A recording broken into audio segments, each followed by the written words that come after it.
leen dal nekk sur les pas du président Ousmane Sonko waaye ma génn ci salle bi ak naxar ak tiis tamit parce que malheureusement li nga xamante ne moom lañ nekk di constater mooy que aujourd'hui nous avons une classe politique qui a à un moment envahi notre juridiction mooy que ni tey quand je vois des avocats de l'autre parti s'agiter on comprend nettement que ce ne sont pas plus des avocats qui s'agitent en tant qu'avocats mais des hommes politiques. Au Sénégal, nous n'avons pas une opposition, nous avons plutôt des mécontents. Ce n'est pas une opposition ay ñu mer lañu di fippu ndax opposition da ngay nekk une opposition républicaine waaye nga nekk opposition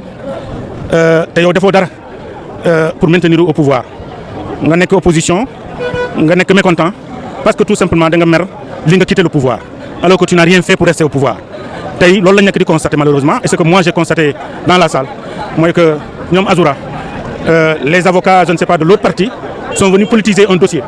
boo xamante ne amul sa raison d'être c'est ça aussi l'autre rupture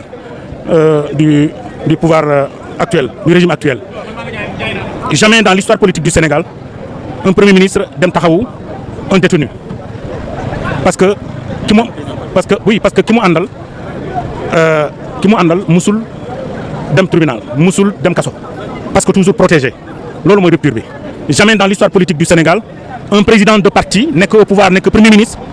dem ba prison dem seeti un détenu parce que il est avec lui bu duloon la vitalité de notre démocratie bu duloon la rupture prônée loolu du am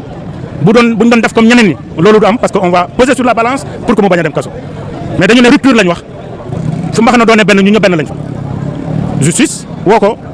def ko sous mandat de dépôt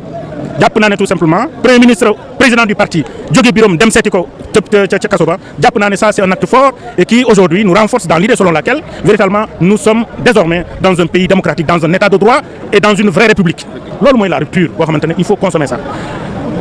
Azoura est serein ñi mu àndal yëpp ils sont sereins parce que tout simplement c'est la résultante de ce qui se passe aujourd'hui au Sénégal mooy que ni nous avons des criminels parce que dafa am ñoo xamante ne ils ont tué dans ce pays ñu ngi pavané wu dans les rues voilà ñu ngi def leen neex il y a d'autres qui sont des criminels économiques qui ont commis des crimes économiques ñaari crimes yooyu ñoom ñoo nekk di taxawalu tey ci dëkk bi malheureusement